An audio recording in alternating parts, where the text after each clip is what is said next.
रीतिकालीन साहित्य की प्रमुख तीन धाराएं हमारे सामने दिखाई देती है। एक रीतिबद्ध काव्य धारा जिसमें रीति सिद्धांतों का प्रतिपादन करने वाले आचार्य और कवि वे हैं, जैसे केशवदास, सेनापति, पद्माकर आदि। दूसरे हैं रीति सिद्ध काव्य धारा जिसमें अपने काव्य में रीति सिद्धांतों का पालन तो किया गया पर रीति सिद्धांतों की व्याख्या नहीं की गई, जैसे बिहारी।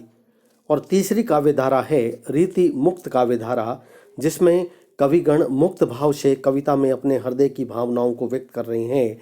उसमें घनानंद, आलम, बोधा, ठाकुर, इन सब कवियों में घनानंद सर्वाधिक प्रसिद्ध हुए हैं। घनानंद रीति मुक्त काव्य धारा के सबसे प्रमुख कवि हैं तथा रीतिकाल में अपना विशिष्ट स्थान रखते हैं।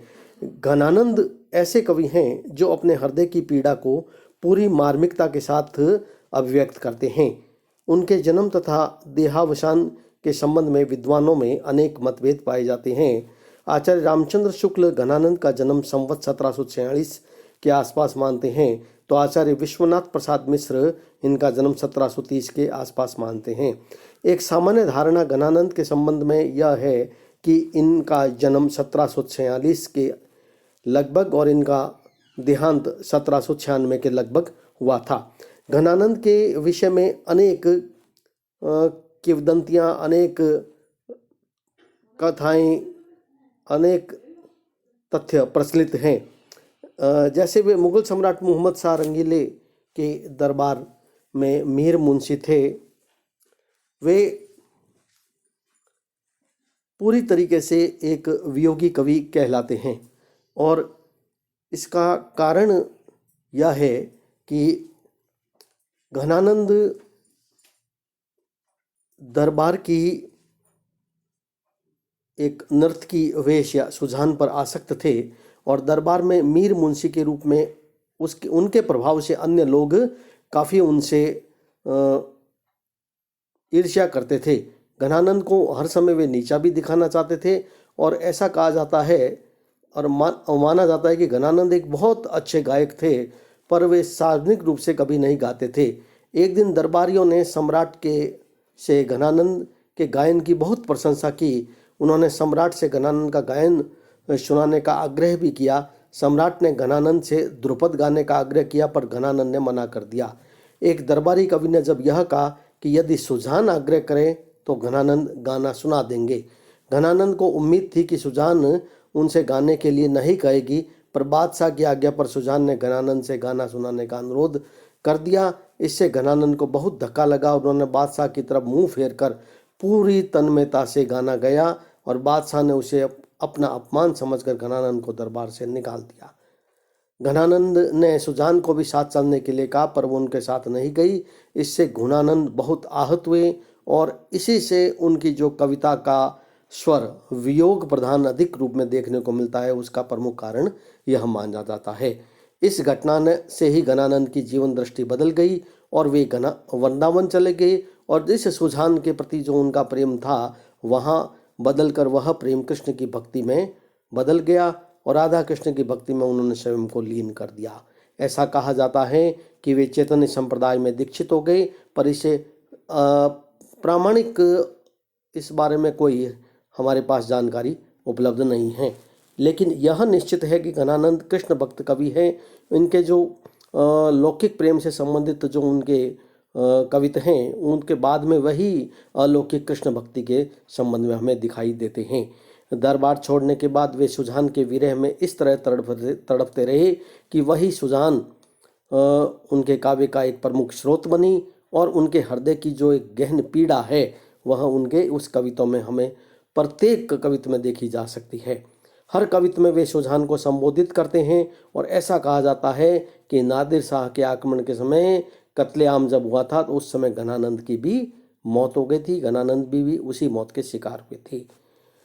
घनानंद एक शुद्ध कवि थे। आचार्य रामचंद्र शुक्ल ने सुजान सागर, विरह लीला, कोक सागर, रस कैलीवल्ली, कृपानंद आदि काव्य ग्रंथों का उल्लेख किया है। घनानंद कविता शीर्षक से प्रकाशित ग्रंथ में उनके कविता संकलित हैं और उनके असली नाम को लेकर भी विद्वानों में थोड़ा मतभेद पाया जाता है। कुछ उन्हें घन आनंद कहते हैं, कुछ ने घनानंद कहते हैं, कुछ आनंद घन कहते हैं। पर जो भी हो, संभवतः ये तीनों नाम लगभग उनके प्रचलित थोड़े बहुत आगे रूपों में उनके परिवर्तन आते रहे होंगे नाम में, किंतु मूल रूप से वे घनानंद नाम से ही जाने जाते हैं। घनानंद के काव्य की जहाँ तक विशेषता है, तो घनानंद हिंदी के सर्वोत्कृष्ट जो स्वच्छंद भावों के चित्रकार और प्रेमी कवि के रूप में हमारे सामने आते हैं। इनकी कविता प्रेमोद्गारों की एक अक्षय निधि है और हिंदी की चिर स्थायी संपत्ति है। इनकी प्रेम व्यंजना में इतनी आकुलता, व्यथा और पीड़ा है कि कठोर से कठोर व्यक्ति का हृदय भी इनकी कविताओं को सुन करके उसका हृदय भी पिघल सकता है, उसका हृदय भी द्रवित हो जाता है। घनानंद के काव्य में पूरी तरीके से जो वियोग जन्य प्राधान्यता है, उसको देख करके कहा जाता है कि घनानंद केवल एक वियोग के ही कवि हैं, ऐसा गलत है। घनानंद के काव्य में संयोग सुख की भी इतनी ही मादकता एवं उल्लास भावना भरी हुई है जितनी वह उसमें वियोग पक्ष में है। वह सहृदयों के लिए अनायासी वह संयोग सुख उनकी आनंद विभोर करने वाली भावनाओं से भरा हुआ दिखाई देता है। यद्यपि घनानंद एक लौकिक प्रेमी कवि हैं और उनके जो सुजान नामक एक वेश्या से प्रेम करते थे, किंतु उनके हृदय में सुजान का नाम भले ही विद्यमान हो, परंतु वही सुजान एक अलौकिक सुजान श्री कृष्ण के रूप में, राधा के रूप में भक्ति की पवित्र आलंबन बन जाती है। और घनानंद संसार के सभी भोगों, ऐश्वर्यों और नेह संबंधों का परित्याग कर देते हैं। उन समस्त सांसारिक भोगों का परित्याग करके नंद के नवेले अलबेले छैल के महानेवी नेही बन जाते हैं। अर्थात वे वासना, उनकी जो वासना है वह साधना के रूप में तब्दील हो जाती है। और जिस प्रकार की आसक्ति उनकी सुजान वेश्या के प्रति थी, अब वही सखी भाव की उपासना में श्री कृष्ण और राधा के प्रति हो जाती है। हृदय की सूक्ष्म से सूक्ष्म भावनाओं का अत्यंत मार्मिक रूप से चिंतन करने वाले कवि घनानंद प्रेम के एकनिष्ठ और अंतर्मुखी कवि हैं। संयोग पक्ष में इनका ध्यान रीतिबद्ध कवियों के समान बाहरी चेष्टाओं, उछल कूद व्यापारों की ओर बिल्कुल भी नहीं है, बल्कि हृदय के उल्लास और तल्लीनता की तरफ भी इनका ध्यान अधिक रहा है। इनकी विरह व्यथा को समझने के लिए ही आखिन नेह की पीर तकी की आवश्यकता है। इसीलिए घनानंद यह भी कहते हैं कि मोहितो मेरे कवित मनावत, यानी कविनानंद एक इस तरह के कवि हैं जो एक सामान्य रीति काल में जो हमें संयोग और वियोग का श्रृंगार दिखाई देता है उसे बिल्कुल परे हट करके हैं। इनकी नायिका न तो बिहारी की नायिका का जो घड़ी का पेंडुलम की तरह है, वो इधर उधर डोलती हुई दिखाई देती है, और न उसके पास गुलाब की शीशी है। इसलिए घनानंद ने कहा है कि मोहितो मेरे कवित बनावत। और जहाँ तक इनकी भाषा का संबंध है, तो ये इन जैसा आचार्य शुक्ल ने कहा कि ये तो उन बिरले कवियों में हैं जो भाषा की व्यंजना को बढ़ाते हैं। ब्रज भाषा का जो चलतापन और सफाई और अपनी भावनाओं के अनूठे रूप रंग की व्यंजना के लिए भाषा का जो बेधड़क प्रयोग इन्होंने किया है, वह पुराने दूसरे कवियों में कहाँ दिखाई देता है। प्रेम मार्ग का ऐसा प्रवीण और धीर पथिक तथा जमादानी का ऐसा दावा करने वाला ब्रज भाषा का कोई दूसरा कवि नहीं हुआ है। आचार्य रामचंद्र शुक्ल जैसे महान आलोचक के द्वारा घनानंद की प्रशंसा में इस तरह की बात कहना यह प्रतिपादित करता है कि पूरे रीतिकाल में घनानंद कितने सर्वोत्कृष्ट कवि माने जा सकते हैं। अब जहाँ तक घनानंद की पूरे उनके परीक्षा में से संबंधित प्रश्नों की बात है, तो उसको हम अलग से पूरे एक एक अध्याय में उसका विवेचन करेंगे। अभी मैंने एक सामान्य परिचय घनानंद का दिया, और उस परिचय को देख करके यहाँ एक जो काव्यकांश दिया हुआ है, हम उसकी अर्थ को करेंगे। नेही महाब्रज भाषा प्रवीण ओ सुंदरतानी के भेद को जाने, जोग वियोग की रीति में कोविद भावना भेद स्वरूप को ठाने, चाह के रूप में रंग में बीजो हियो बिछुरे मिले प्रीतम शांति न माने, भाषा प्रवीण सुछंद सदा रहे सो घंजी के कवित बखाने। कुछ कठिन जो शब्द हैं उसका पहले अर्थ देखें आप। नहीं कहते हैं स्नेही प्रेमी व्यक्ति को। ब्रज भाषा प्रवीण, जो ब्रज भाषा में निपुण हो, सुंदरतानी के भेद, सौंदर्य के विविध भेदों को समझने वाले। कोविद ज्ञानी को कहा जाता है ठाने जाने और चाह प्रेम, भीजो भीगा हुआ हियो हृदय, शांति चैन। भाषा प्रवीण, भाषा के प्रयोग में जो चतुर हो, जो एक शब्द है ना अंतिम पंक्ति में, भाषा प्रवीण, भाषा के प्रयोग में चतुर। और सुछंद, स्वच्छंद और बखाने, व्याख्या करने वाले को कहा जाता है। इस प्रसंग में सवैया में घनानंद ने कवितों के संग्रहकर्ता, एक कवि घनानंद के जो कवितों के जो संग्रहकर्ता हैं वो उनको ब्रजनाथ को माना जाता है। घनानंद के काव्य की व्याख्या करने वाले व्यक्ति के गुणों को जो निर्देशित किया गया है इस पद में, कवि कह रहा है कि जो बहुत ही बड़ा प्रेमी और ब्रज भाषा में जो प्रवीण हो, यानी घनानंद के काव्य को वही व्यक्ति समझ सकता है, वही व्यक्ति उसकी व्याख्या कर सकता है, उसके गुणों को वही उसके गुणों को प्रकाशित कर सकता है जो बहुत बड़ा प्रेमी हो और ब्रज भाषा में प्रवीण हो। नहीं महाब्रज भाषा प्रवीण, जो बहुत बड़ा प्रेमी और ब्रज भाषा में प्रवीण हो।